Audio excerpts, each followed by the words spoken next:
I welcome you all to awakening classes. आज का session general science based MCQs रहेंगे। ये सेशन आपके लिए बहुत इंपॉर्टेंट होने जा रहा है क्योंकि इसमें हम फिजिक्स, केमिस्ट्री और बायोलॉजी के जितने भी इंपॉर्टेंट क्वेश्चन एग्जाम में पूछे जाते हैं उन सबको कवर करेंगे। इस सेशन को देखने के बाद आपको एक कमांड मिलेगी ओवर दिस सब्जेक्ट। तो बिना टाइम वेस्ट के लेक्चर को स्टार्ट करते हैं। पहला क्वेश्चन हमने फिजिक्स से उठाया है। Match the following pairs. इसमें हमने मैचिंग करनी है। कुछ फिजिकल क्वांटिटीज दी हुई है और उनके यूनिट्स बताए हुए हैं। ठीक है, पहला पोटेंशियल डिफरेंस, करंट, चार्ज और कंडक्टेंस। हमने इनके यूनिट के साथ इनको मैच करना है। देखो करंट का आप सबको पता है, करंट क्या होता है? Flow of charge in a particular direction. किसी भी सर्किट के में, जैसे सपोज करो ये हमारे पास एक सर्किट है, ये बल्ब लगा हुआ है, यहाँ पर ये बैटरी है। तो किसी भी सर्किट में कितना चार्ज फ्लो कर रहा है, तो चार्ज यहाँ से इलेक्ट्रॉन जाएंगे नेगेटिव टू पॉजिटिव, तो कितना चार्ज फ्लो कर रहा है वो क्या होता है? करंट होता है। तो करंट के यूनिट क्या होते हैं? एम्पेयर, ये आपको पता है। इसी तरह चार्ज के यूनिट क्या होते हैं? कूलम। ठीक है, ये भी आपको पता है। और मैंने आपको एक यूनिट बताया था रेजिस्टेंस का। रेजिस्टेंस क्या होता है? करंट के फ्लो को रोकना। जब भी कोई सर्किट या कोई भी वायर जिससे करंट फ्लो करती है, तो वो वायर उस करंट को रोकने की कोशिश करती है, तो वो क्या होता है? बेसिकली उस फिनोमेनन को बोलते हैं रेजिस्टेंस। रेजिस्टेंस के यूनिट क्या होते हैं? ओम। रेजिस्टेंस का उल्टा होता है कंडक्टेंस। तो कंडक्टेंस के यूनिट क्या हो जाएंगे? ओम का उल्टा कर देना, ओम का उल्टा क्या हो जाएगा? मो। तो कंडक्टेंस के यूनिट क्या हो जाएंगे? मो। ये आपने याद रखना है। ठीक है, उसके बाद करंट का पता चल गया, चार्ज का पता चल गया, कंडक्टेंस का पता चल गया, तो क्या बचा? Potential difference. तो पोटेंशियल डिफरेंस के यूनिट क्या होते हैं? वोल्ट। अब पोटेंशियल डिफरेंस क्या होता है? देखो पोटेंशियल डिफरेंस होता है, इसका फॉर्मूला होता है वर्क बाय चार्ज। कितना काम करते हो आप किसी चार्ज को एक जगह से दूसरी जगह में लेके जाने के। जैसे सपोज करो एक चार्ज यहां पर है, इसको आपने इस जगह पे लाना है, तो यहां से यहां पर लाने के लिए आप कितना वर्क करते हो, that is known as potential. Potential difference. तो पोटेंशियल डिफरेंस के यूनिट क्या होते हैं? वोल्ट। तो आपका आंसर क्या आ जाएगा? आपका आंसर आ जाएगा पहले का 2, तो ए का 2, दूसरे का 1, बी का 1, तीसरे का आ जाएगा 4 और चौथे का आ जाएगा 3। तो आपका आंसर हो जाएगा, answer option 3 is the correct answer. ठीक है, तो ये सिंपल क्वेश्चन था। आपको यूनिट्स आने चाहिए, यूनिट्स के रिलेटेड एग्जाम में क्वेश्चन पूछे जाते हैं। जैसे अब टेम्परेचर का यूनिट पूछ लेंगे आपको, तो टेम्परेचर के केल्विन होते हैं। ऐसे सेल्सियस, फ़ारेनहाइट भी पढ़े, बट एसआई में बात करें, सिस्टम इंटरनेशनल में, तो वो क्या होते हैं? केल्विन। देखो सिस्टम इंटरनेशनल आपको पता होना चाहिए। जैसे चार्ज के सिस्टम इंटरनेशनल में कूलम है, बट कई बार पूछ लेता है चार्ज के सीजीएस में क्या यूनिट होते हैं, तो सीजीएस में स्टेट कूलम होते हैं। तो क्या होते हैं सीजीएस में चार्ज के यूनिट? State coulomb. ये भी आपको याद रखना है। इसी तरह आपको पूछ ले ल्यूमिनस इंटेंसिटी, ये बहुत बार एग्जाम में पूछा जाता है। ल्यूमिनस इंटेंसिटी के यूनिट क्या होते हैं? तो ल्यूमिनस इंटेंसिटी को हम मेजर करते हैं कैंडिला में। किस में मेजर करते हैं? कैंडिला में। ठीक है, लेंथ क्या आपको पता ही है, मीटर में होते हैं। ठीक है, मास के किलोग्राम होते हैं, टाइम के सेकंड, ये चीजें तो आपको पता है। इसी तरह अमाउंट ऑफ सबस्टांस भी पूछ लेते हैं। अमाउंट ऑफ सबस्टांस का यूनिट होता है मोल। अमाउंट ऑफ सबस्टांस का क्या यूनिट होता है? मोल। तो ये कुछ यूनिट्स आपको याद रखने, ये एग्जाम में पूछे जाते हैं। नेक्स्ट क्वेश्चन पे मूव करते हैं। when a running car stops suddenly, the passenger tend to lean forward because of। देखो ये ना क्वेश्चन कई बार ऐसा पूछा जाता है जो कंसेप्चुअल क्वेश्चन होता है, डायरेक्ट नहीं है ये, कंसेप्चुअल क्वेश्चन। देखो ये क्या कह रहा है, अगर चलती हुई कार सडनली रुक जाती है, जब भी आप कार या बस में ट्रैवल कर रहे होते हो, तो अगर कोई सडन ब्रेक लगा देता है, passenger tend to lean forward, तो जो आप बैठे हुए हो उसके अंदर आप आगे की तरफ गिरते हो। तो जब भी कोई चलती कार या गाड़ी एकदम ब्रेक लगा देते हो तो आप आगे की तरफ गिरते हो, वो किस वजह से होता है? सेंट्रीफ्यूगल फोर्स की वजह से, inertia of rest, inertia of motion, more than one of above और नन ऑफ द अबव। तो ये बेसिकली होता है इनर्शिया ऑफ मोशन की वजह से। ठीक है, इससे पहले इनर्शिया ऑफ मोशन समझने से पहले आपको इनर्शिया पता होना चाहिए। देखो inertia, law of inertia first law of motion को कहते हैं। ठीक है, इनर्शिया होता है inability of a body to change its state. मैंने आपको पहले भी एक्सप्लेन करा है। इनर्शिया होता है कि कोई भी बॉडी जो है वो अपने आप अपनी स्टेट को खुद ब खुद चेंज नहीं कर सकती। अगर उसकी स्टेट चेंज करनी है तो हमें उस पर फोर्स लगानी पड़ेगी। अब इनर्शिया मोशन क्या होता है कि जब आप मूव कर रहे हो तो उसके ऊपर आपके पे जो इनर्शिया लगता है, that is known as inertia motion. अब कैसे समझेंगे? सपोज करो एक कार मूव कर रही है, तो कार यहाँ से इस डायरेक्शन में कार मूव कर रही है। ध्यान से समझना, इस कंसेप्ट को थोड़ा टिपिकल है बट आपको समझ आ जाएगा। अब देखो कार में आप बैठे हुए हो, तो आपकी जो लेग्स हैं, जब कार मूव करी, आपकी लेग्स कार की बॉडी के साथ कंटेक्ट में। तो जब क्या होगा, कार रुकेगी तो आपकी लेग्स कंटेक्ट में है तो वो भी रुक जाएंगी, इजिली रुक जाएंगी। बट आपकी अपर बॉडी जो है वो अभी रुकने में टाइम लगाएगी। क्यों रुकने में टाइम लगाएगी? क्योंकि उसमें ये इनएबिलिटी है, वो खुद ब खुद अपनी स्टेट को चेंज नहीं कर सकती। उसकी क्या स्टेट थी? पहले क्या स्टेट थी? वो मूव कर रही थी, और वो अभी भी कोशिश करेगी कि वो मूव करती रहे। इसीलिए ये इनर्शिया मोशन का कंसेप्ट होता है। अगर ये कंसेप्ट नहीं समझ आया तो पहले इनर्शिया ऑफ रेस्ट समझो, फिर ये समझ आ जाएगा। देखो इनर्शिया ऑफ रेस्ट क्या कहता है? एक एक बस है। देखो ये बस है, अगर सपोज करते हैं इसके अंदर आप बैठे हुए हो। ठीक है, आप बैठे हुए बस के अंदर, अभी बस ये रुकी हुई है। अब बस ने मूव करना स्टार्ट किया, जब आप बस मूव करती है, रुकी हुई बस मूव करती है, तो आप पीछे की तरफ गिरते हो। क्यों गिरते हो, इसका रीजन समझो। देखो, जब बस रुकी हुई थी, आपकी लेग्स बस के साथ कांटेक्ट में थी, आपकी अपर बॉडी भी रेस्ट में थी, पूरी बॉडी आपकी रेस्ट में थी। अब जैसे ही बस मूव करी, आपकी लेग्स तो बस के साथ इनको मोशन में मिल गया, तो ये मोशन में आ गई, बट आपकी अपर बॉडी जो है वो अभी भी रेस्ट में ही रहना चाहती है, क्योंकि इसमें इनर्शिया है, वो खुद ब खुद अपनी स्टेट को चेंज नहीं करना चाहती, वो रेस्ट में है तो रेस्ट में ही रहना चाहती है। इसीलिए आपकी अपर बॉडी तो रेस्ट में रहना चाहती है, बट आपकी लोअर बॉडी आगे मूव करेगी, तो जब अपर बॉडी अपनी जगह में रहना चाहती है, लोअर बॉडी मूव करिए, तो आप पीछे वाली तरफ गिरोगे। इसी तरह जब मोशन हो रहा होगा, जब सपोज करो ये चलती गाड़ी रुकने लगेगी, तो आपकी लेग्स तो रुक जाएंगी, बट आपकी अपर बॉडी अभी भी आगे मूव करने की कोशिश करेगी, तो इसलिए आप आगे वाली तरफ गिरते हो। तो जब एक बस स्टार्ट होती है तो आप पीछे गिरते हो, वो इनर्शिया ऑफ रेस्ट की वजह से होता है, और जब एक बस रुक जाती है तो आप आगे गिरते हो, वो इनर्शिया मोशन की वजह से होता है। तो ये क्वेश्चन जो है ना, ये सीडीएस के एग्जाम से मैंने क्वेश्चन उठाया, तो इसको लाइटली मत लेना कि स्टेटमेंट वाइज क्वेश्चन है, नहीं पूछे जाते, तो इस तरह से क्वेश्चन भी पूछे जाते हैं। ठीक है, आई होप ये कंसेप्ट आपको समझ आया होगा। नेक्स्ट क्वेश्चन पे मूव करते हैं। What type of waves are light wave? तो लाइट वेव्स हैं, जो लाइट वेव्स हैं वो किस तरह की वेव्स होती है? Transverse wave, longitudinal waves, both A and B और नन ऑफ द अबव। तो लाइट वेव्स होती हैं ट्रांसवर्स वेव। अब देखो, ट्रांसवर्स और लॉन्गिट्यूडिनल वेव में फर्क क्या होता है? देखो, सपोज करो ये पार्टिकल इस डायरेक्शन में मूव कर रहा है, ठीक है, ये पार्टिकल कोई है, वो इस डायरेक्शन में मूव कर रहा है। अगर जिस डायरेक्शन में पार्टिकल मूव कर रहा है उसके 90 डिग्री पे, अगर कोई वेव प्रोड्यूस होती है, उस वेव को हम बोलते हैं लाइट वेव। उसको क्या बोलते हैं? Transverse wave. उस वेव को क्या बोलते हैं? Transverse wave. जब भी जिस डायरेक्शन में पार्टिकल मूव कर रहा है उसके 90 डिग्री में वेव प्रोड्यूस हो, तो उसको बोलते हैं ट्रांसवर्स वेव। और लाइट वेव भी एक तरह की कौन सी वेव है? Transverse wave. But longitudinal wave कौन सी वेव्स होती हैं? लॉन्गिट्यूडिनल वेव्स वो होती हैं जिस डायरेक्शन में पार्टिकल मूव कर रहा है उसी डायरेक्शन में अगर वेव प्रोड्यूस होती है, that is known as longitudinal wave. ठीक है, तो जैसे साउंड वेव जो होती है वो लॉन्गिट्यूडिनल वेव होती है। आपने एग्जाम के लिए बस इतना याद रखना है कि लाइट वेव ट्रांसवर्स वेव होती है। ट्रांसवर्स वेव क्या होती है? जिस डायरेक्शन में पार्टिकल मूव कर रहा है उसके 90 डिग्री में अगर कोई वेव प्रोड्यूस हो रही है, that is known as transverse wave. और लॉन्गिट्यूडिनल वेव सेम डायरेक्शन में प्रोड्यूस होती है, और इसकी एग्जांपल साउंड वेव आपने याद रखनी है। ठीक है, नेक्स्ट क्वेश्चन पे मूव करते हैं। A passenger in a moving बस is throne forward when the bus suddenly stops, this is explain. देखो, ये वही क्वेश्चन रिपीट हो गया कि अगर एक मूविंग बस जो है उसमें एक पर्सन आगे की तरफ गिरता है जब बस सडनली रुक जाती है, ये किसकी वजह से होता है? ठीक है, अब ऑप्शंस अलग है, यहाँ पर इनर्शिया की बात ही नहीं हो रही है। ये किसकी वजह से होता है? फर्स्ट लॉ की वजह से होता है, सेकंड लॉ की वजह से होता है, थर्ड लॉ की वजह से होता है, या कंजर्वेशन ऑफ मोमेंटम की वजह से होता है। तो ये बेसिकली होता है फर्स्ट लॉ की वजह से। आप बोलोगे सर अभी तो आप इनर्शिया की वजह से बता रहे थे, तो बेसिकली जो न्यूटन के फर्स्ट लॉ को बोलते हैं हम लॉ ऑफ इनर्शिया। ठीक है, न्यूटन के फर्स्ट लॉ को लॉ ऑफ इनर्शिया कहते हैं, और ये फिनोमेना किसकी वजह से होता है? इनर्शिया की वजह से ही होता है, इसीलिए इसका आंसर आ जाएगा न्यूटन फर्स्ट लॉ। तो ये कई बार कंफ्यूजिंग स्टेटमेंट आपको दी जाती है कंफ्यूज करने के लिए, आपको पता होना चाहिए न्यूटन फर्स्ट लॉ को लॉ ऑफ इनर्शिया कहते हैं। न्यूटन फर्स्ट लॉ क्या कहता है? अगर कोई बॉडी रेस्ट में है, रेस्ट में रहेगी। अगर कोई बॉडी मूव कर रही है, मोशन में है, तो मोशन में रहेगी। जिस डायरेक्शन में चल रही है उसी डायरेक्शन में रहेगी, जब तक हम उसके ऊपर कोई फोर्स नहीं लगाते वो अपनी स्टेट चेंज नहीं करेगा। सेकंड लॉ क्या कहता है? जो हम फोर्स लगाते हैं वो किसके बराबर होता है? Change in momentum. किसके बराबर होता है? चेंज इन मोमेंटम के बराबर। ये आपने याद रखना है, ये सेकंड लॉ की स्टेटमेंट है, change in momentum by time. यहीं से एक आपका फॉर्मूला निकलता है, force is equal to mass into acceleration. तो ये सेकंड लॉ बताता है। थर्ड लॉ कहता है to every action there is equal and opposite reaction. ये सारा मैंने आपको एक चैप्टर में एक्सप्लेन भी करा हुआ है, मोशन वाले में। थर्ड लॉ मैंने आपको एग्जांपल बताई थी कि आप अगर किसी को हिट करोगे तो वो भी बैक हिट करेगा। गांधीयन फिलॉसफी आजकल नहीं चलती है, यही Newton third law of motion कहता है। ठीक है, तो ये चीजें आपने याद रखनी है। नेक्स्ट क्वेश्चन पे मूव करते हैं। The value of 1 angstrom is. देखो, ये क्वेश्चन ना थोड़ा ऐसा कंफ्यूजिंग है। 1 एंगस्ट्रॉन एग्जाम में पूछा जाता है। 1 एंगस्ट्रॉन 10⁻⁻10 मीटर के बराबर होता है, ये सबको पता है। 1 एंगस्ट्रॉन 10⁻⁻10 मीटर के बराबर होता है। एंगस्ट्रॉन भी एक लेंथ का यूनिट है, छोटा यूनिट है, तो एक एंगस्ट्रॉन 10⁻⁻10 मीटर के बराबर। बट उन्होंने यहाँ पे पूछा माइक्रोन में बताना है। किस में बताना है? माइक्रोन में। अब आपको पता होना चाहिए पहले माइक्रोन होता कितना है। देखो, जैसे मिली होता है ना 10⁻⁻3, मिली का मतलब होता है 10⁻⁻3। आपने याद है, जैसे 1 मिली एम्पेयर बोला है ना आपको, तो मतलब समझ लेना 10⁻⁻3 एम्पेयर की बात हो रही है। ठीक है, अब माइक्रो, अगर माइक्रो एम्पेयर बोला है, माइक्रो का मतलब होता है 10⁻⁻6।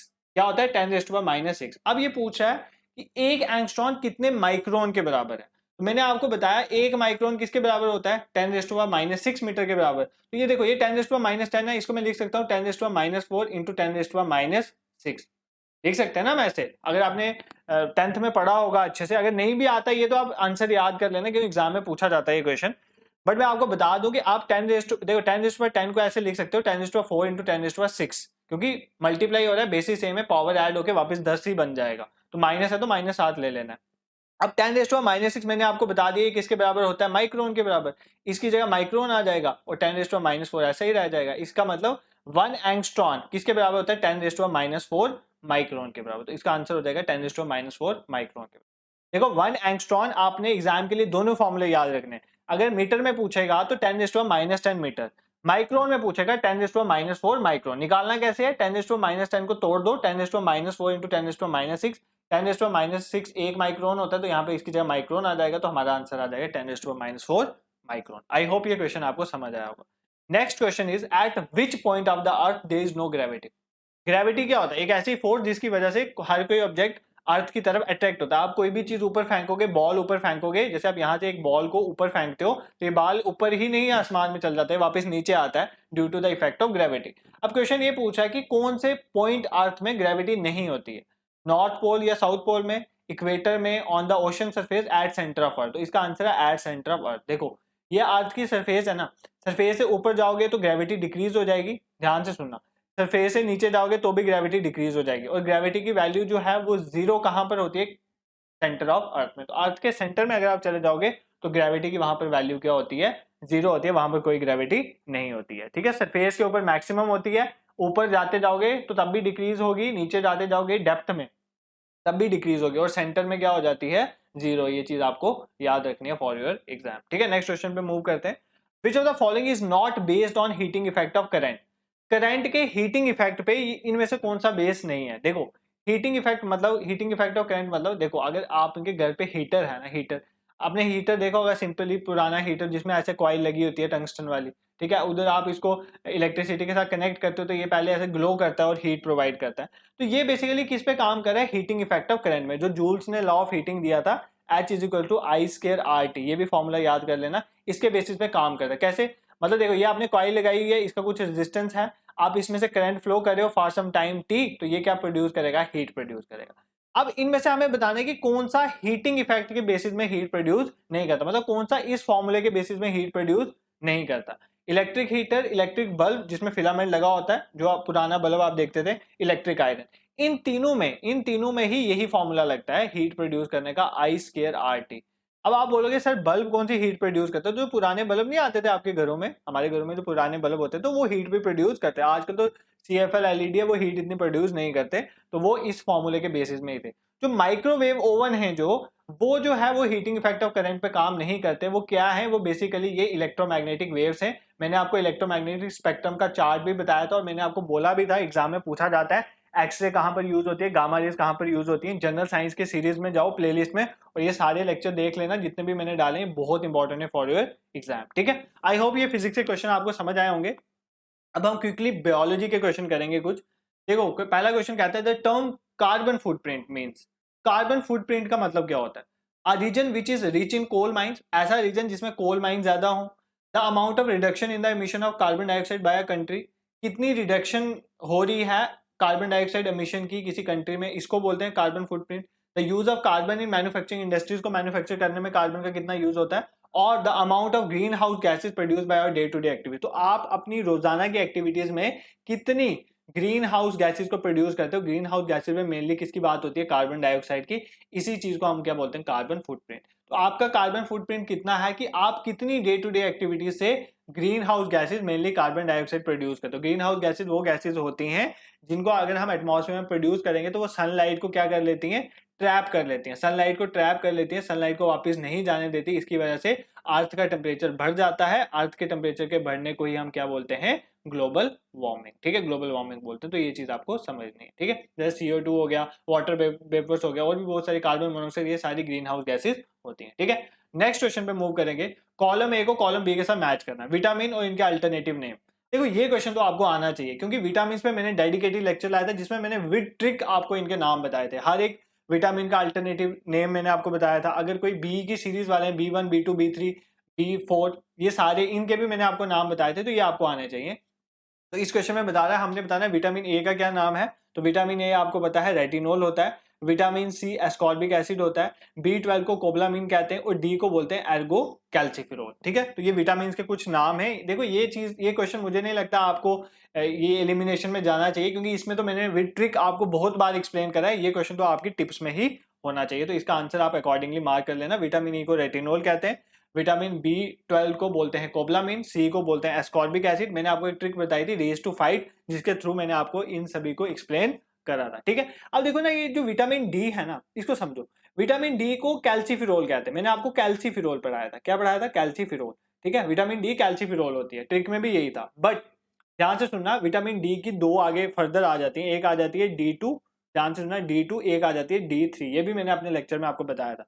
D2 को बोलते हैं एर्गो कैल्सीफिरोल। ये एग्जाम में पूछा जाता है। D2 जो होती है वो होती है एर्गो कैल्सीफिरोल, और D2 मैक्सिमम पूछा जाता है। कई बार D3 भी पूछ लिया जा सकता है कि D2 पूछा जा सकता है, तो D3 भी आप याद रखना, इसका नाम होता है कोल कैल्सीफिरोल। कोल कैल्सीफिरोल आप जो भी पढ़ना चाहो तो इसका नाम होता है कोल कैल्सीफिरोल। ठीक है, तो ये आपको याद रखना है। नेक्स्ट क्वेश्चन पे मूव करते हैं।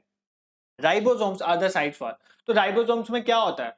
प्रोटीन की सिंथेसिस होती है, फोटोसिंथेसिस होती है, फैट सिंथेसिस होती है, या रिस्पायरेशन। सिंथेसिस का मतलब होता है मैन्युफैक्चरिंग। तो राइबोसोम्स में किसकी सिंथेसिस होती है? तो प्रोटीन सिंथेसिस। राइबोसोम्स जो होते हैं are the sites for protein manufacturing. इनको प्रोटीन फैक्ट्री भी कहते हैं। तो आपने पहले याद रखना है, इनको क्या बोलते हैं हम? प्रोटीन फैक्ट्री भी कहते हैं। ठीक है, अब देखो आपने याद रखना है, बेसिकली यहाँ पर क्या होते हैं? एक होते हैं एंडोप्लाज्मिक रेटिकुलम। मैंने कल के लेक्चर में आपको साइंस बायोलॉजी वाले लेक्चर में एक्सप्लेन भी करा था। एंडोप्लाज्मिक रेटिकुलम क्या होता है? देखो ये न्यूक्लियस है ना, ये न्यूक्लियस है, ये न्यूक्लियर के बाहर न्यूक्लियर मेम्ब्रेन होती है। ठीक है, और ये आ गया हमारा साइटोप्लाज्म, और ये साइटोप्लाज्म के बाहर सेल मेम्ब्रेन आ जाती है। ये जो एंडोप्लाज्मिक रेटिकुलम होते हैं, ये क्या होते हैं? ये एक नेटवर्क लाइक स्ट्रक्चर होता है। ये न्यूक्लियर मेम्ब्रेन में खुद को अटैच कर लेते हैं। ठीक है, अब ये एंडोप्लाज्मिक रेटिकुलम दो तरह के होते हैं, रफ एंडोप्लाज्मिक रेटिकुलम और स्मूथ एंडोप्लाज्मिक रेटिकुलम। ठीक है, स्मूथ और रफ एंडोप्लाज्मिक। ये जो रफ एंडोप्लाज्मिक रेटिकुलम है ना, इसके ऊपर राइबोसोम क्या कर लेते हैं? खुद को अटैच कर लेते हैं।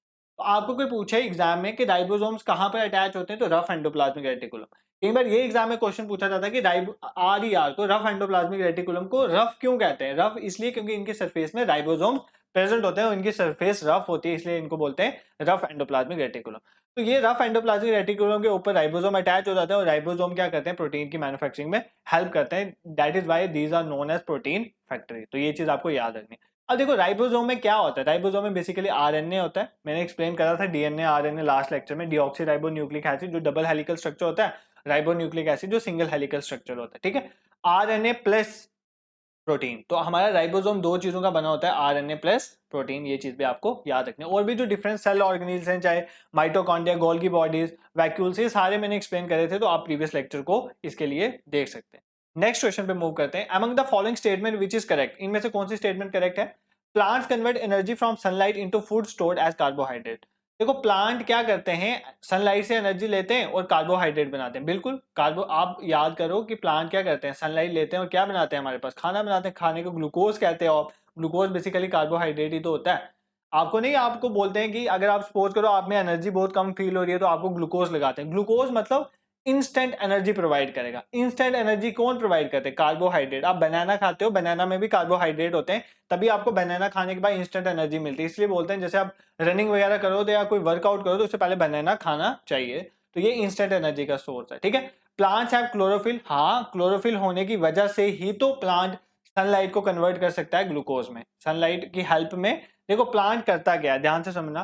प्लांट क्या करता है? एटमॉस्फेयर से लेता है कार्बन डाइऑक्साइड, रूट से लेता है वाटर, मतलब रूट की हेल्प से सॉइल से वाटर लेता है। सनलाइट और क्लोरोफिल इसमें होती है, और सनलाइट की प्रेजेंस में ये क्या बनाता है? ग्लूकोज बनाता है, C6H12O6। ठीक है, जिसको हम कार्बोहाइड्रेट कहते हैं। तो यही तो फोटोसिंथेसिस होता है। अब नेक्स्ट ऑप्शन में कह रहा है plant cells do not have cell wall. ये गलत है। प्लांट्स में सेल वॉल होती है, एनिमल सेल में सेल वॉल नहीं होती है। सेल वॉल क्या होती है? ये एक thick, very thick, non permeable, मतलब इससे क्रॉस नहीं हो सकते पार्टिकल्स, एक मेम्ब्रेन होती है बाहर प्रेजेंट होती है प्लांट्स के बाहर, जो इनको एक हार्ड स्ट्रक्चर प्रोवाइड करती है। और ये पूछा जाता है किसकी बनी होती है? ये सेलुलोज की बनी होती है। किसकी बनी होती है? सेलुलोज की। तो ये गलत हो जाएगा। 3 करेक्ट है, तो आपका आंसर क्या हो जाएगा? ओनली 1 एंड 2 आर करेक्ट, क्योंकि पहली दोनों स्टेटमेंट यहाँ पर करेक्ट है। आई होप ये क्वेश्चन आपको समझ आया होगा। नेक्स्ट क्वेश्चन पे मूव करते हैं। Which of the following organism breathe from skin. इनमें से कौन सा ऑर्गेनिज्म है जो स्किन के थ्रू ब्रीदिंग करता है? जैसे हम जो है, हम नोज के थ्रू करते हैं ना ब्रीदिंग, और लंग्स इन्वॉल्व होती हैं, बट ऐसा कौन सा ऑर्गेनिज्म है जो स्किन से ब्रीथ करता है? स्नेक, अर्थवॉर्म, मंकी और ह्यूमन। तो ह्यूमंस तो नहीं है, आपको पता है, मंकी भी नहीं होंगे, हम उन्हीं से बाद में डेवलप हुए हैं। स्नेक भी नहीं होता, इसका आंसर है अर्थवॉर्म। तो हमारे अर्थवॉर्म होते हैं, अर्थवॉर्म जो है वो ब्रीथ करते हैं फ्रॉम स्किन। कई बार पूछे जाते हैं कौन से फाइलम से बिलोंग करते हैं, तो फाइलम एनालिडा। देखो आप जैसे एनालिडा हो गया, आर्थ्रोपोडा हो गया, तो इसमें कौन कौन बिलोंग करता है ये भी कई बार एग्जाम में पूछे जाते हैं। ठीक है, नेक्स्ट क्वेश्चन पे मूव करते हैं। Which of the following organism show similarity to prokaryotic cell. देखो मैंने आपको कल ना लास्ट लेक्चर पे बायोलॉजी वाले में ये बताया था कि डिफरेंट सेल ऑर्गेनिज जो प्रेजेंट होते हैं सेल में। अब पूछा कि इनमें से कौन सा सेल ऑर्गेनिल है जो प्रोकैरियोटिक सेल की तरह है। देखो दो तरह के सेल थे पुराने, प्रोकैरियोटिक मतलब प्रो मींस प्रिमिटिव, जो पुराने सेल हैं, पुराने मतलब जो इनिशियली डेवलप हुए, that is known as prokaryotic. और जो फुल्ली डेवलप है, ट्रू, यू का मतलब होता है ट्रू, तो इसको बोलते हैं यूकैरियोटिक। ट्रू मतलब फुल्ली डेवलप है। देखो प्रोकैरियोटिक में क्या होता है, इनकी न्यूक्लियर मेम्ब्रेन अच्छी नहीं होती, मतलब डेवलप नहीं होती है अच्छे से। इनमें डिफरेंट सेल ऑर्गेनिज जैसे माइटोकॉन्ड्रिया, गोल्गी बॉडी, ये सब प्रेजेंट नहीं होते, यूकैरियोटिक्स में होते हैं। तो अब ये पूछा कि इनमें से कौन सा प्रोकैरियोटिक सेल की तरह है, माइटोकॉन्ड्रिया, क्लोरोप्लास्ट, या दोनों, या नन ऑफ द अबव। तो इसका आंसर है बोथ क्लोरोप्लास्ट एंड माइटोकॉन्ड्रिया। दोनों क्लोरोप्लास्ट और माइटोकॉन्ड्रिया, ये क्या है बेसिकली, ये सेल ऑर्गेनिल्स हैं, लेकिन ये किसकी तरह दिखते हैं, ये पूरे प्रोकैरियोटिक सेल की तरह होते हैं। क्यों? क्योंकि जैसे प्रोकैरियोटिक सेल में डीएनए होता है ना, इसी तरह इन दोनों सेल ऑर्गेनिल्स में अपना डीएनए होता है। तो आपने याद रखना कौन से ऐसे दो सेल ऑर्गेनिल्स हैं जिनका अपना डीएनए होता है, क्लोरोप्लास्ट और माइटोकॉन्ड्रिया। इन दोनों का साइज भी प्रोकैरियोटिक सेल के जितना ही होता है। ठीक है, इनमें राइबोसोम्स भी होते हैं, ये रेप्लिकेट भी करते हैं थ्रू बाइनरी फिशन वाले, जैसे फ्यूजन और फिशन वाला प्रोसेस होता है ना, ये फिशन के थ्रू जो होता है क्या करते हैं, ये बाइफरकेट भी करते हैं। तो ये भी आपने याद रखना है। ठीक है, नेक्स्ट क्वेश्चन पे मूव करते हैं। Which of the following aquatic animals does not have gills. देखो जो एक्वेटिक एनिमल्स होते हैं, मतलब जो कहाँ पर रहते हैं, मैरीन इकोसिस्टम में रहते हैं, उनमें जैसे हमारे अंदर लंग्स होती है ना, उनके अंदर क्या होते हैं, गिल्स होते हैं, उनको क्या बोलते हैं, गिल्स, रिस्पिरेशन के लिए। ठीक है, अब बोल रहे हैं इनमें से कौन सा एक्वेटिक एनिमल है उसमें गिल्स नहीं होते हैं, उनमें गिल्स नहीं होते, मतलब उनमें क्या होंगे, लंग्स होंगे। तो कौन से हैं, ऑक्टोपस, स्क्विड, क्लोन फिश और वेल। तो वेल बेसिकली जो है, वेल को लार्जेस्ट मैमल भी कहते हैं ऑन अर्थ। वेल जो है उनमें लंग्स प्रेजेंट होते हैं, ना कि गिल्स होते हैं। वो रिस्पिरेशन के लिए है, ये एक्वेटिक है, एक्वेटिक में मेनली गिल्स ही यूज होते हैं, बट ये किसका यूज करते हैं, ये लंग्स का यूज करते हैं फॉर रिस्पिरेशन पर्पसेज के लिए, आपने याद रखना है। देखो हमने एक क्वेश्चन देखा, जैसे अर्थवर्म का देखा, अर्थवर्म स्किन के थ्रू करते हैं। जैसे फिश होगी, प्रॉन हो गए, टैडपोल हो गए, ये सब गिल्स का यूज करते हैं जो एक्वेटिक एनिमल्स होते हैं। वेल लंग का यूज करते हैं। कई बार एग्जाम में कॉकरोच पूछ लिया जाता है, कॉकरोच किसके थ्रू रिस्पायर करता है, तो ट्रैकिया, किसके थ्रू करता है, ट्रैकिया, ये आपने याद रखना है। इस तरह एम्फीबियंस हो गए, मैमल्स हो गए एंड बर्ड्स हो गए, ये किसके थ्रू करते हैं, लंग्स के थ्रू करते हैं, ये तो आप सबको पता है। और सबसे इंपॉर्टेंट है फ्रॉग का, फ्रॉग किसके थ्रू करता है, देखो फ्रॉग जो है ना वो स्किन के थ्रू भी कर सकता है, ध्यान से सुनना, लंग्स के थ्रू भी करता है और बकल कैविटी के थ्रू भी करता है। तो ये फ्रॉग की क्वालिटी की इन तीनों के थ्रू क्या कर सकता है, रिस्पायर कर सकता है, ये आपने याद रखना है अकॉर्डिंग टू सिचुएशन। ये क्योंकि देखो ना, फ्रॉग ऐसे लैंड पे भी रहता है और जब ये ब्रीड करता है तो ये अपने जो एग्स वगैरह देता है, ये कहाँ पर देता है, वाटर में देता है। तो इस वजह से ये लंग से भी कर सकता है, स्किन से भी कर सकता है, ये आपने याद रखना है। ठीक है, नेक्स्ट क्वेश्चन पे मूव करते हैं। The cell wall of a plant is composed of, I have already explained answer of this question to you. Cell wall किससे बना होता है, सेलुलोज, कार्बोहाइड्रेट, लिपिड्स और लिपोप्रोटीन। तो सेल वॉल किससे बने होते हैं, सेलुलोज से। तो इसमें ज्यादा एक्सप्लेनेशन आपको नहीं चाहिए। Next question is ozone hole result in. Ozone hole से क्या होता है, देखो ओजोन क्या है, ऑक्सीजन के 3 मॉलिक्यूल बनाते हैं ओजोन। इसके बारे में मैंने आपको इन्वायरमेंट इकोलॉजी वाले लेक्चर में बहुत एक्सप्लेन करा हुआ है। देखो सपोज करो ये हमारी अर्थ की लेयर्स हैं, ट्रोपोस्फेयर है, ये स्ट्रेटोस्फेयर है, ये मीजोस्फेयर है, ये थर्मोस्फेयर है, ऐसे लेयर्स हैं। ठीक है, हमारे एटमॉस्फेयर की। ओजोन अगर स्ट्रेटोस्फेयर में है तो इसको बोलते हैं गुड ओजोन। क्या बोलते हैं, गुड ओजोन। क्यों? क्योंकि ये सन की जो अल्ट्रावायलेंट बी रेडिएशंस होती हैं जो बहुत हार्मफुल है हमारी स्किन के लिए, इनको नहीं नीचे आने देते। बट यही ओजोन अगर ट्रोपोस्फेयर में प्रेजेंट होता है, वो ज्यादा नहीं होता है, 90% तो स्ट्रेटोस्फेयर में होता है, 10% ही होता है कहां पर, ट्रोपोस्फेयर में। ये हमारे लिए हार्मफुल है क्योंकि ये पोल्यूशन कॉज करता है। अब ये पूछा कि ओजोन होल की वजह से क्या हो सकता है। ओजोन ओजोन होल का मतलब है अगर ये ओजोन लेयर में होल आ जाए, ये जो स्ट्रेटोस्फेयर में ओजोन लेयर है जो हमें अल्ट्रावायलेंट बी रेडिएशन से प्रोटेक्ट करी, अगर इसमें होल आ जाए तो क्या होगा, इससे यूवी बी लेयर अर्थ में आ जाएगी। जब यूवी बी लेयर अर्थ में आ जाएगी तो इससे क्या होगा हमें ये बताना है। ठीक है, इसे स्नो ब्लाइंडनेस होगी, कैटरेक्ट होगा, स्किन कैंसर के चांसेस बढ़ जाएंगे, ऑल ऑफ अबव। तो इसका आंसर है ऑल ऑफ अबव। कैटरेक्ट होता है मोतिया, आंखों के आगे धुंधला कुछ छा जाता है, दैट इज नोन एज, बीच में वो भी हो सकता है। स्किन कैंसर बढ़ने के चांसेस भी होते हैं यूवी बी रेडिएशन की वजह से, और स्नो ब्लाइंडनेस भी होते हैं। स्नो ब्लाइंडनेस मतलब क्या होता है, जो आईज में कॉर्निया होता है ना, कॉर्निया पार्ट होता है आई का, इसमें सूजन आ जाती है, तो ये भी स्नो ब्लाइंडनेस भी हो सकती है। तो ये आपने याद रखना। ठीक है, नेक्स्ट क्वेश्चन पे मूव करते हैं। The bacterium usually use for the production of acetic acid. एक ऐसा बैक्टीरिया जो यूजुअली यूज किया जाता है for the production of acetic acid, acetic acid को प्रोड्यूस करने। देखो बेसिकली क्या होता है, इथेनॉल होता है ना, इथेनॉल, ठीक है, इथेनॉल। आपने केमिस्ट्री पढ़ा है, एक होता है मिथेनॉल, मिथेनॉल में क्या होता है, एक कार्बन हो गया, अगर दो कार्बन हो गए तो वो इथ बन जाता है। देखो CH4 मिथेनॉल, जैसे CH3OH जो होगा ना वो मिथेनॉल होगा। CH4 क्या होता है, मीथेन है ना, इससे मिथेनॉल बन जाता है, मिथेनॉल में OH ग्रुप आ जाता है, इसमें एक कार्बन है। इसी तरह अगर जहां पर दो कार्बन होंगे वो बन जाएगा इथेनॉल, इसका क्या फॉर्मूला होगा, C2H5OH। इस इथेनॉल से हम क्या कर सकते हैं, एसिटिक एसिड बना सकते हैं। बट कोई एक बैक्टीरिया है जो इसको करता है, एसिटिक एसिड बनाने के लिए इथेनॉल से एक बैक्टीरिया का यूज होता है, हमें उस बैक्टीरिया का नाम बताना है। Aspergillus niger, clostridium butylicum, acetobacteria aceti और लैक्टोबैसिलस। तो इनमें से कौन सा है जिससे एसिटिक एसिड बन सकता है इथेनॉल से, ये आपको बताना है। तो कौन सा है, एसिटोबैक्टर एसिटी। तो ये एक बैक्टीरिया है जो इथेनॉल को एसिटिक एसिड में कन्वर्ट करता है। देखो यहाँ पर इंपॉर्टेंट है, जैसे लैक्टोबैसिलस है, आपको पता है ये भी एक बैक्टीरिया है। ये क्या करता है, आपके कर्ड, मिल्क को कर्ड में कन्वर्ट कर देता है। आप दूध लगाते हो ना, दूध लगाते हो थोड़े वार्म टेम्परेचर में, दूध में थोड़ी सी, बोलते हैं जैसे जाग कहते हैं, थोड़ी सी दही डाल देते हो उसके बीच में, तो वो मिल्क क्या बन जाता है, कर्ड बन जाता है। वो क्यों बनता है, क्योंकि इसमें क्या होते हैं, इसमें बैक्टीरियाज होते हैं, ठीक है, और वो क्या कर देते हैं, लैक्टोबैसिलस जो होते हैं वो क्या कर देते हैं, लैक्टिक एसिड बना देते हैं। लैक्टिक एसिड मतलब यही जो कर्ड में प्रेजेंट होता है, लैक्टिक एसिड में कन्वर्ट कर देते हैं, ठीक है। जैसे एस्परजिलस जो हमारे पास है ना, नाइगर, ये वाला, ये क्या करता है, एक फंजाई है। पहले याद रखना ये फंजाई है, ये कोई बैक्टीरिया नहीं है, एग्जाम में पूछा जा सकता है। ये भी बैक्टीरिया है, ये भी बैक्टीरिया है, ये भी बैक्टीरिया, बट ये फंजाई है। ये क्या करती है, ये प्रोड्यूस करती है सिट्रिक एसिड। किसको प्रोड्यूस करती है, सिट्रिक एसिड। इसी तरह जो ये क्लोस्ट्रीडियम ब्यूटिलिकम है ना, ये क्या प्रोड्यूस करता है, ये प्रोड्यूस करता है हमारे पास ब्यूटिलिक एसिड। इसके नाम पे ही है ब्यूटिलिकम, तो आप याद रखिए ब्यूटिलिक एसिड ये प्रोड्यूस करता है। इंपॉर्टेंट ये है फंजाई, ये सिट्रिक एसिड प्रोड्यूस करते हैं। लैक्टोबैसिलस का तो पता ही है, लैक्टिक एसिड, और एसिबैक्टर जो एसिटी है ये एसिटिक एसिड को प्रोड्यूस करता है। आई होप ये क्वेश्चन आपको क्लियर हो। देखो ये लेक्चर बहुत लेंदी हो रहा है और बहुत सारे क्वेश्चन है, बट मैं चाहता हूं कि ये वो क्वेश्चन है जो एग्जाम में बहुत बार पूछे जाते हैं। इन पे अगर आपको कमांड आ गई और थोड़ा आप रिलेट करके पढ़ोगे तो आपको ये चीजें अच्छे वे में प्रिपेयर हो जाएंगी।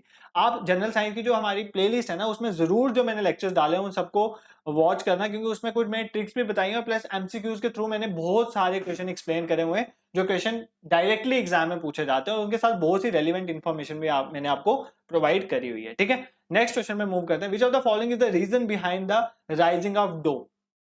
देखो आपने कई बार दुकान में देखा होगा, आप ब्रेड वगैरह लेने जाते हो या बंद जिसे कहते हैं, ठीक है, वो लेने जाते हो, या बेकरी का कोई भी प्रोडक्ट आप लेने जाते हो, वो क्या होता है ना, उस वो ऐसे ना स्वेल हुआ हुआ होता है, ठीक है, ऐसे स्वेल, कोई भी खाने वाले जैसे बर्गर वो सब स्वेल होते हैं, ठीक है, उनमें स्वेलिंग हो जाती है, स्वेलिंग यू कैन से, उसको बोलते हैं डो। अब डो किसकी वजह से होता है, ये हमें बताना है कि डो किसकी वजह से होता है, मतलब वो स्वेलिंग जो आ जाती है, वॉल्यूम बढ़ जाता है, वो किसकी वजह से होता है। मल्टीप्लीकेशन ऑफ यीस्ट की मल्टीप्लीकेशन की वजह से होता है। इमल्सिफिकेशन ऑफ फैट की इमल्सिफाइड होने की वजह से होता है। प्रोडक्शन ऑफ कार्बन डाइऑक्साइड और हाइड्रोजनेशन ऑफ ऑयल किसकी वजह से होता है, प्रोडक्शन ऑफ कार्बन डाइऑक्साइड। ये जो कार्बन डाइऑक्साइड प्रोड्यूस होती है ना, उसकी वजह से इसका वॉल्यूम जो है वो किसी भी, चाहे वो बर्गर हो गया चाहे ब्रेड हो गया, इनका वॉल्यूम जो बढ़ जाता है वो किसकी वजह से होता है, प्रोडक्शन ऑफ कार्बन डाइऑक्साइड। अब कार्बन डाइऑक्साइड कौन बढ़ाता है, आपको पता है, बेकरी में यीस्ट पाउडर का यूज किया जाता है। यीस्ट पाउडर बेकिंग पाउडर की तरह होता है, इसका यूज किया जाता है। यीस्ट क्या करता है, इसके वॉल्यूम को इंक्रीज कर देता है। तो आपने याद रखना है कि जो डो बनता है, साइज इंक्रीज हो जाता है किसी बेकरी वाले प्रोडक्ट का, वो किसकी वजह से होता है, कार्बन डाइऑक्साइड प्रोड्यूस होता है with the help of yeast. तो ये आपने याद रखना, ठीक है। नेक्स्ट क्वेश्चन पे मूव करते हैं। Which of the following pair of natural sources and acid is correctly match. देखो ये कुछ नेचुरल सोर्सेज हैं और कुछ एसिड हैं। मैंने आपको ये एक्सप्लेन करे हुए हैं कि कौन सा एसिड किस में कौन सा एसिड प्रेजेंट होता है। मैं आज फिर बता देता हूँ, हमने बताना है कौन सा करेक्टली मैच है। टोमेटो में ऑक्सैलिक एसिड होता है, ये बिल्कुल करेक्ट है, टोमेटो में ऑक्सैलिक एसिड होता है। ऑरेंज में एसिटिक एसिड बिल्कुल गलत है, ऑरेंज में सिट्रिक एसिड। जितनी भी खट्टी चीजें होती हैं उनमें सिट्रिक एसिड प्रेजेंट होता है, जैसे ऑरेंज हो गया, लेमन हो गया, तो इनमें सिट्रिक एसिड प्रेजेंट होता है। Nettle sting, nettle sting, ant sting, देखो आंट वगैरह काट लेती है, नेटल काट है, तो इनकी जो काटने की वजह से आपको क्या होता है, ठीक है, आप उसमें कौन सा एसिड प्रेजेंट हो। लैक्टिक एसिड तो बिल्कुल नहीं है, लैक्टिक एसिड हमने अभी देखा वो कहाँ पे प्रेजेंट होता है। तो आंट स्टिंग या नेटल स्टिंग की वजह से इनमें कौन सा एसिड होता है, मिथेनोइक एसिड। ये बहुत बार एग्जाम में पूछा जाता है, इसमें कौन सा होता है, मिथेनोइक एसिड। एंड स्टिंग भी करके पूछ लेता है, इसमें मिथेनोइक एसिड होता है। टैमारिंड जो हमने हल्दी पढ़ी थी, हल्दी में मिथेनोइक एसिड होता है, बिल्कुल गलत है, हल्दी में मिथेनोइक एसिड प्रेजेंट नहीं होता है। हल्दी में कौन सा एसिड प्रेजेंट होता है? Tartaric acid. तो ये भी हमने लास्ट लेक्चर में पढ़ा था। तो इसका आंसर आ जाएगा ऑप्शन 1 इज करेक्ट, टोमेटो में ऑक्सैलिक एसिड, क्योंकि ऑरेंज में सिट्रिक होता है, नाइट्रसिक में मिथेनोइक होता है, टैमरिंड में टार्टरिक एसिड होता है, ये आपने याद है। इसी तरह विनेगर में आप याद रख सकते, जो सिरका होता है इसमें कौन सा एसिड प्रेजेंट होता है? Acetic acid. तो ये भी आप याद रख सकते, ठीक है। तो ये कुछ इंपॉर्टेंट एसिड थे, और भी मैंने एक्सप्लेन करे थे, आप वीडियोस देखो आपको क्लियर हो जाएगा। नेक्स्ट क्वेश्चन में मूव करते हैं। Milk turn into curd faster in summer. देखो सर्दियों में ना आपकी मदर जब भी बोलते हैं ना वो दही जमाते हैं, दही जमाने के लिए दूध रखते हैं, तो वो नहीं जमता है, इसलिए नहीं जमता है। एक दिन पहले लगाते हैं, वो अगले दिन कहीं शाम को जाके जमता है। बट गर्मियों में जो है वो मिल्क बहुत जल्दी कर्ड में कन्वर्ट हो जाता है। ये क्यों होता है? ऐसा क्यों होता है? The growth of bacteria increase with the increase in temperature. तो इसका ऑप्शन पहला ही करेक्ट है। देखो होता क्या है कि जैसे टेम्परेचर बढ़ता है ना, जैसे जैसे टेम्परेचर बढ़ता है, ऐसे ऐसे बैक्टीरिया जो है, जो हमने अभी बैक्टीरिया पढ़ा कौन सा? लैक्टोबैसिलस बैक्टीरिया, इसकी ग्रोथ बहुत ज्यादा होती है, और जितनी ज्यादा इसकी ग्रोथ होगी उतना ज्यादा लैक्टिक एसिड प्रोड्यूस होगा, मतलब ये मिल्क को किस में कन्वर्ट कर देगा? कर्ड में कन्वर्ट कर देगा। तो इसका आंसर ऑप्शन 1 जो होगा वो करेक्ट हो जाएगा। नेक्स्ट क्वेश्चन पे मूव करते हैं। What does the sum total of the population of the same kind of organism is known as? देखो sum total of population of same kind की पॉपुलेशन ऑफ ऑर्गेनिज्म, कोई organism है, बहुत सारे organism है, उनकी पॉपुलेशन है, एक ही तरह के ऑर्गेनिज्म है वो। जैसे जैसे इंसान है तो सभी इंसान है, कुत्ते हैं तो सभी कुत्ते हैं, उसको क्या बोलते हैं? उसको किंगडम बोलते हैं, क्लास बोलते हैं, फाइलम या स्पीशीज, तो वो उसको बोलते हैं स्पीशीज। देखो स्पीशीज क्या होती है? सेम तरह की पॉपुलेशन जो कि इंटरब्रीड कर सके, मतलब आपस में इंटरब्रीड करके ऑफ स्प्रिंग्स प्रोड्यूस कर सके, बच्चे प्रोड्यूस कर सके, that is not species. Dog की एक स्पीशीज है, तो डॉग्स आपस में इंटरब्रीड करते हैं, डॉग कैट के साथ इंटरब्रीड नहीं करेगा, इसलिए ह्यूमन की अपनी स्पीशीज है, तो इसीलिए इनको क्या बोलते हैं? स्पीशीज। देखो एग्जाम में ना क्वेश्चन ये तो पूछा जाता है स्पीशीज के रिलेटेड, एक क्वेश्चन बहुत इंपॉर्टेंट यहां से पूछा जाता है। वो क्या पूछा जाता है कि इनमें से बताओ कि कौन सा छोटा है, फाइलम या जीनस में कौन सा छोटा है, कौन सा बड़ा है, तो आपने ये बताना है, ठीक है। देखो सबसे नीचे अगर हम बात करें, सबसे नीचे होते हैं स्पीशीज, देखना सबसे नीचे स्टार्ट होता है स्पीशीज से। ऑर्गेनिज्म ऑफ सेम काइंड क्या बनाते हैं? स्पीशीज। स्पीशीज के बाद, ये बहुत इंपॉर्टेंट एग्जाम में पूछा जाता है, स्पीशीज के बाद आता है जीनस। क्या आता है? जीनस। जीनस के बाद आ जाती है फैमिली। क्या आ जाती है? फैमिली। फैमिली के बाद आ जाता है ऑर्डर। ऑर्डर। ऑर्डर के बाद आ जाता है क्लास। इसको इग्नोर नहीं करना, इसकी ट्रिक भी बताऊंगा मैं। क्लास के बाद आ जाता है फाइलम, और फाइलम के बाद आ जाता है किंगडम। ठीक है, फाइलम के बाद आ जाता है किंगडम। ये एग्जाम में पूछा जाता है ये क्वेश्चन, ठीक है। स्पीशीज आ जाता है, स्पीशीज के बाद जीनस आ जाता है, जीनस के बाद फैमिली, ऑर्डर, क्लास, फाइलम और किंगडम। सबसे छोटा स्पीशीज है, इसका मतलब देखो ऑर्गेनिज्म है, ऑर्गेनिज्म मिलकर स्पीशीज बनाता है, उसको तो छोड़ो, स्पीशीज सबसे छोटा है यहाँ पर अकॉर्डिंगली, और सबसे बड़ा क्या होता है? किंगडम। अब इसको याद रखना है, ट्रिक में पूछा जाता है, ये बहुत बार पूछा जाता है। फैमिली से ऑर्डर जो है फैमिली के पहले आता है, बाद में आता है, किस तरह से आता है ये पूछा जाता है। इसके जब मैं स्टूडेंट था, जब मैं 10th में था, तो ये 10th में, 9th 10th में है शायद, तो मुझे इसको याद करने में बहुत प्रॉब्लम होती थी। तो तब मैंने दिमाग में एक चीज सोची थी, वो अभी भी मेरे को याद है, इसलिए मैं आपको वही बता देता हूँ। देखो थोड़ा इतना ट्रिकी भी नहीं है, बट मेरी खुद की इन्वेंशन है, तो मैंने अगर किया था उस टाइम पे और आज भी मुझे याद है, तो इट मीन्स आप भी आज इसे याद रख सकते हो। तो देखो पहले मेरे नाम में आता है सूदन, ठीक है, मेरे नाम में सूदन आता है, तो आपने सूदन वर्ड याद रखना है, ठीक है। एज फॉर कोई भी आप वर्ड याद रखते हो, मैंने अपने नाम से याद रखा था सूदन। तो सूदन, ध्यान से सुना आप, सूदन GF मतलब girlfriend, GF order in class is PK। ये मैंने ट्रिक बनाई थी। इसका मतलब है कि जो सूदन है उसकी जो GF है, गर्लफ्रेंड है, उसका क्लास में ऑर्डर इन क्लास, क्लास में उसका जो ऑर्डर है वो क्या है? PK, मतलब PK रहती है क्लास में, उसका ऑर्डर क्या है क्लास में कि वो PK रहती है। तो Sudan girlfriend order in class is PK। इस तरह से आप याद रख सकते हो। सूदन का S सबसे पहले आ गई species, GF, G for genus, F for family, तो GF stand for genus and family. तो सूदन GF ऑर्डर, ऑर्डर तो सीक्वेंस में देखो यहाँ पर ऑर्डर है, ये सीक्वेंस में ऑर्डर आ गया, ठीक है। उसके बाद इनको छोड़ो, ये नहीं, इन इज नहीं लेना है, इन क्लास, क्लास की बात हो रही है, यहाँ पे क्लास आ गया, is PK, PK stand for phylum and kingdom.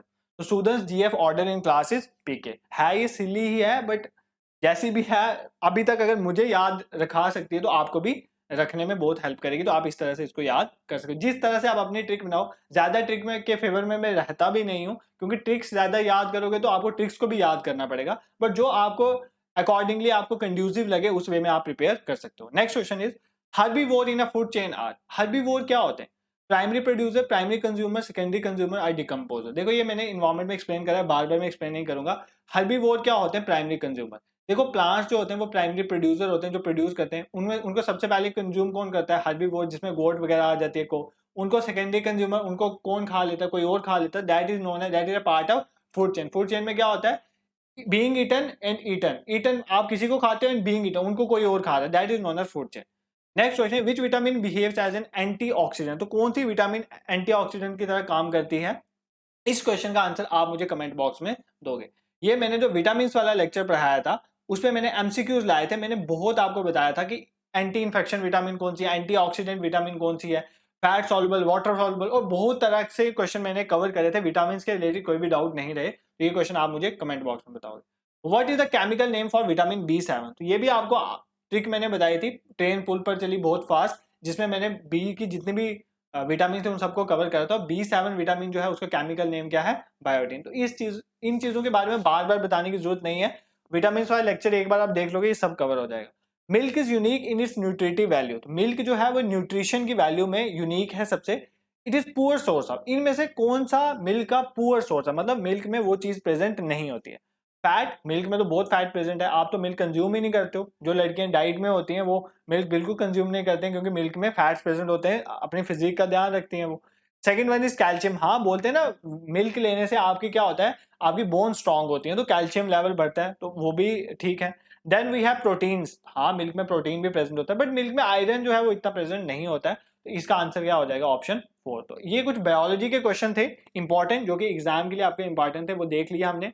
Physics के क्वेश्चन भी देख लिए। इस पीडीएफ में मैंने आपको केमिस्ट्री के क्वेश्चन पढ़ाए थे, बट 20 क्वेश्चन मैंने आपको केमिस्ट्री के पढ़ाए थे, 10 क्वेश्चन रह गए थे, वो भी आज हम कवर कर लेते हैं, क्योंकि ये भी इंपॉर्टेंट क्वेश्चन थे, मैंने एग्जाम में आपको एग्जाम से ही उठाए हुए हैं। तो पहले 20 मैंने ऑलरेडी आपको कवर किए हुए हैं, तो आज हम जो 10 रह गए थे उनको भी शॉर्ट ग्लिम्स में देख लेते हैं। देखो पहला question is isotopes differs in the number of. Isotopes में क्या अलग होता है? प्रोटॉन्स अलग होते हैं, न्यूट्रॉन, इलेक्ट्रॉन, या प्रोटॉन एंड न्यूट्रॉन। देखो आइसोटोप होते हैं पता क्या है? जिनका सेम एटॉमिक नंबर होगा, ध्यान से सुनना, डिफरेंट मास नंबर होगा, डिफरेंट मास नंबर होगा, ठीक है? मास नंबर, उसको क्या बोलते हैं हम? आइसोटोप। अब एटॉमिक नंबर क्या होता है? Number of proton. जितने प्रोटॉन होंगे उसको बोलते हैं एटॉमिक नंबर, ठीक है? कितने प्रोटॉन, देखो होता क्या, ये मैं सब एक्सप्लेन करूँ। ये न्यूक्लियस है, ये हमारा एटम है, एटम के अंदर न्यूक्लियस है, न्यूक्लियस के अंदर दो चीजें प्रेजेंट होती है, एक न्यूट्रॉन और दूसरा प्रोटॉन, और इलेक्ट्रॉन आगे पीछे घूम रहे होते हैं। आपने देखना है किसी एटम के अंदर कितने प्रोटॉन है, जितना प्रोटॉन है उतना उसका एटॉमिक नंबर है। तो मास नंबर क्या होता है? इस न्यूट्रॉन और प्रोटॉन को ऐड कर दो, तो जो आएगा वही आपका मास नंबर होगा। अब आइसोटोप क्या होते हैं? Same atomic number but different mass number. Same atomic number होने का मतलब इनमें प्रोटॉन का नंबर तो सेम है, मास नंबर डिफरेंट है। मास नंबर डिफरेंट है, देखो मास नंबर दो चीजों से बना हुआ है, न्यूट्रॉन और प्रोटॉन। प्रोटॉन का नंबर तो सेम है, वो हमने देख लिया ना कि एटॉमिक नंबर सेम है, तो प्रोटॉन का नंबर सेम है, तो डिफरेंट क्या होगा? न्यूट्रॉन का नंबर। तो यही क्वेश्चन पूछा कि आइसोटोप में क्या डिफरेंट होता है? प्रोटॉन, न्यूट्रॉन, इलेक्ट्रॉन, या दोनों? न्यूट्रॉन। तो क्या अलग होता है? न्यूट्रॉन। वापिस ध्यान से समझो, एटम के अंदर, न्यूक्लियस के अंदर क्या होते हैं? न्यूट्रॉन और प्रोटॉन, ये याद रखना। आइसोटोप क्या होता है? जिनका सेम एटॉमिक नंबर होता है बट डिफरेंट मास नंबर होता है। एटॉमिक नंबर किसको रिप्रेजेंट करता है? प्रोटॉन को। इसका मतलब इसमें प्रोटॉन तो सेम होते हैं, प्रोटॉन सेम होते हैं, बट मास नंबर अलग होता है। मास नंबर क्या है? न्यूट्रॉन और प्रोटॉन का बना हुआ है। प्रोटॉन तो सेम है, तो क्या डिफरेंट होगा? न्यूट्रॉन डिफरेंट होगा, तो आपका आंसर न्यूट्रॉन हो जाएगा। इसी तरह आपको एग्जाम में आइसोबार पूछ लिया जाता है। आइसोबार वो होते हैं जिनका मास नंबर सेम होता है, इसी का उल्टा। इसमें एटॉमिक नंबर सेम है ना आइसोटोप में, उसमें मास नंबर सेम होता है, और डिफरेंट क्या होता है? डिफरेंट उसमें एटॉमिक नंबर होता है, ठीक है? इसी तरह अगर आइसोटोन की बात करें, आइसोटोन वो होते हैं जिनमें सेम नंबर ऑफ न्यूट्रॉन होते हैं। आइसोटोन क्या होते हैं? जिनमें सेम नंबर ऑफ न्यूट्रॉन होते हैं। इतना आप याद कर लोगे तो आपके एग्जाम के लिए सफिशिएंट है, ठीक है? नेक्स्ट क्वेश्चन पे मूव करते हैं। Radium was isolated from. देखो रेडियम क्या है? एक आइसोटोप है। रेडियम एक रेडियो एक्टिव एलिमेंट है। उसको किससे सेपरेट किया जाता है, मतलब वो किस में प्रेजेंट होता है? देखो अगर कोई भी हमारे पास एलिमेंट है ना, वो फ्री स्टेट में अर्थ में बहुत कम पाए जाते हैं, वो किसी ना किसी के साथ मिलके ही पाए जाते हैं, जैसे गलीना के फॉर्म में, डोलोमाइट के फॉर्म में। अब रेडियम किससे हम निकालते हैं, ठीक है? जिसमें हम मिनरल्स कौन से ओर से हम निकालते हैं? गलीना, डोलोमाइट, सिल्वाइन और पिच ब्लेंड। तो रेडियम हम निकालते हैं पिच ब्लेंड से। यूरेनियम भी हम इसी से निकालते हैं, तो ये चीजें आपने याद रखनी है, ठीक है? नेक्स्ट क्वेश्चन में मूव करते हैं। The value of Avogadro number, important question from exam point of view. Avogadro number की वैल्यू कितनी होती है? 6.023 इंटू 10⁻22, 1 इंटू 10⁻14, 6.056 इंटू 10⁻6, और 6.023 इंटू 10⁻22। इसका आंसर हो जाएगा 6.023 इंटू 10⁻23। ये कितना है? ये ऐसे है 6.023 इंटू 10⁻23। ये एवोगेड्रो नंबर की वैल्यू होती है, आपने याद कर लेना, ये एग्जाम में पूछा जाता है। एवोगेड्रो नंबर होता क्या है? एक मोल में, देखो एक मोल में कितने मॉलिक्यूल्स प्रेजेंट है, ठीक है, उसको हम बोलते हैं एवोगैड्रो नंबर। तो ये आपने इस तरह से याद रखना है, आप सिर्फ फॉर्मूला याद कर लो वही सफिशिएंट है। Which among the following is a metalloid, इनमें से कौन सा मेटलॉइड है? मेटलॉइड का देखो, एक होते हैं मेटल्स जिनकी हमने प्रॉपर्टीज देखी थी, हमने लेक्चर लाया, एक होते हैं नॉन मेटल। अब कोई मेटल है कोई ना, जैसे कार्बन नॉन मेटल है, आयरन मेटल है। अब कुछ ऐसे भी होते हैं जिनकी प्रॉपर्टीज मेटल की भी होती है और नॉन मेटल की भी होती है, उनको बोलते हैं मेटलॉइड। अब हमने क्वेश्चन में पूछा इनमें से कौन सा हमारे पास मेटलॉइड, हमें ये बताना है। टिन मेटल है, सिल्वर मेटल है, आयोडीन नॉन मेटल है, ठीक है। और आर्सेनिक की अगर हम बात करें तो आर्सेनिक क्या है हमारे पास, मेटलॉइड है, ये चीज आपने याद रखनी है, ठीक है। नेक्स्ट क्वेश्चन में मूव करते हैं। ब्राइन, ये बहुत इंपॉर्टेंट क्वेश्चन है। Brine is a solution, brine किसका सोल्यूशन है? Sodium chloride in water, iodine in alcohol, sulphur in carbon disulphide, potassium iodide in water. तो ब्राइन बोलते हैं solution of sodium chloride in water, NaCl।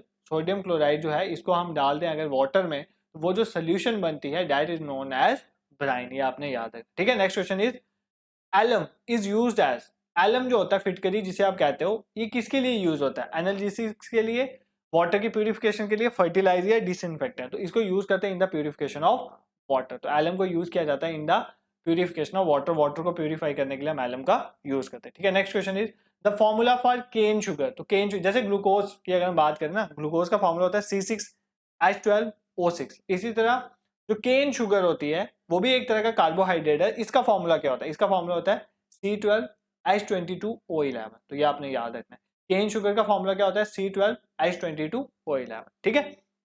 Next question is solid CO2। देखो carbon dioxide एक gas है ना, ये gas form में होती है, बट ये सॉलिड भी हो सकती है, जिसको ड्राई आप आइस भी कहते हो, ड्राई CO2 भी कहते हो, ड्राई आइस भी इसके लिए वर्ड यूज किया जाता है। तो ये जो सॉलिड CO2 जो है इसको किसकी तौर पे हम यूज करते हैं, मतलब इसको हम किस लिए यूज करते हैं, इस क्वेश्चन में ये पूछ रहा है। इसको हम ड्राइंग एजेंट, ड्राई करने के लिए यूज करते हैं, रेफ्रिजरेंट के तौर पे यूज करते हैं, कूलिंग के लिए, एंटीसेप्टिक या ब्लीचिंग एजेंट। तो सॉलिड CO2 जो है वो एज अ रेफ्रिजरेंट काम करती है कूलिंग पर्पसेस के लिए, आपने याद रखना। नेक्स्ट इज मार्श गैस, ये मैंने आपको एक्सप्लेन भी करा था। मार्श गैस, मिथेन ही बेसिकली क्या होती है, मार्श गैस होती है। तो यही क्वेश्चन में पूछा है मार्श गैस क्या होती है, मार्श गैस क्या होती है, मिथेन। मैंने आपको ये भी बताया था कि जो पैडी फील्ड्स होती है जहां पर हम चावल लगाते हैं, वो जो है वो मेजर सोर्स है किसका, मार्श गैस का, और we can say that methane का मेजर सोर्स है। तो ये चीज मैंने आपको ऑलरेडी एक्सप्लेन करी थी। ये next question is vinegar is the trade name for, vinegar किसका नाम है? अभी एक्सप्लेन करा था, एसिडिक एसिड को हम विनेगर, सिरका बोलते हैं। तो ये भी क्वेश्चन हो गया, ठीक है। उसका नेक्स्ट क्वेश्चन पे मूव करते हैं। Which of the following is used as food preservative, इनमें से किसको हम फूड प्रिजर्वेटिव के तौर पे यूज करते हैं? देखो फूड को प्रिजर्व करने के लिए हम किसका यूज करते हैं, इस क्वेश्चन में ये पूछ रहा है। फिनोल का यूज करते हैं, वॉशिंग सोडा का यूज करते हैं, एब्सोल्यूट अल्कोहल का यूज करते हैं, और विनेगर। तो ये जो सिरका होता है ना, आप कई बार आप कुछ भी डालते हो, जैसे आप अचार ही डालते हो उसमें आप विनेगर डाल देते हो, क्यों डालते हो? क्योंकि ये क्या करता है, फूड को प्रिजर्व करके रखता है for longer period of time, इसलिए हम इसको एज अ फूड प्रिजर्वेटिव के तौर पे यूज करते हैं, ठीक है। This is all about for today's lecture. देखो ये जो PDF है ये मैं अपने टेलीग्राम ग्रुप में शेयर करूंगा, आपने इन क्वेश्चंस को वापस देखना है, और ये क्वेश्चन बहुत हेल्पफुल है आपके एग्जाम के लिए। इन क्वेश्चन के रिलेटेड डायरेक्ट क्वेश्चन भी आएंगे, और प्लस जो मैंने आपको एक्सप्लेनेशन दी है उन पे भी क्वेश्चन आते हैं। और ये जो पहले क्वेश्चन है ना, I have already explain to you, आप प्लेलिस्ट में जाओ जनरल साइंस में, वो केमिस्ट्री वाली लेक्चर में मैंने ये सारे क्वेश्चन वहां पर एक्सप्लेन करे हो, तो वो भी बहुत हेल्पफुल है, उसमें बहुत सारी एडिशनल इन्फॉर्मेशन प्रोवाइड करी थी। देखो अगर आपको कुछ क्वेश्चन की मैंने जो इन्फॉर्मेशन एडिशनल प्रोवाइड करी, अगर आपको वो लग रहा है कि मैंने कम प्रोवाइड करी है, वो इस वजह से है क्योंकि मैं ऑलरेडी प्रोवाइड कर चुका हूँ। तो मैं बार बार रिपीट करना ठीक नहीं समझता, आपका टाइम वेस्ट करना ठीक नहीं समझता। तो आप उन लेक्चर्स को देखो, तो आपको ये बहुत इजीली फिर ये लेक्चर समझ आएगा। तो आप प्लेलिस्ट में जनरल साइंस के लेक्चर देख सकते हो। अगर आपको ये लेक्चर पसंद आया तो कमेंट करके जरूर बताना कि आपके लिए हेल्पफुल रहा या नहीं रहा। इसी तरह के लेक्चर हम और भी सब्जेक्ट के फ्रेम करेंगे। प्लेलिस्ट में जाओ, economy, history, politics, geography, different subject के रिलेटेड जो है वो लेक्चर्स पड़े हुए हैं, जो कि मेनली कम्पिटेटिव एग्जाम में सेंट्रल, UT लेवल के, स्टेट लेवल के पूछे जाते हैं। तो वैसे क्वेश्चन है। अगर कंटेंट पसंद आया तो चैनल को जरूर सब्सक्राइब करें, शेयर भी करें टू दोस्त who are preparing for competitive exam. Telegram का लिंक डिस्क्रिप्शन में है, उस ग्रुप को ज्वाइन करें। डेली क्विज भी होता है, न्यूज़पेपर भी शेयर होता है, प्लस जो भी डिस्कशन है आप वहां पर कर सकते हो, क्योंकि वो ओपन ग्रुप है। Thank you so much for watching.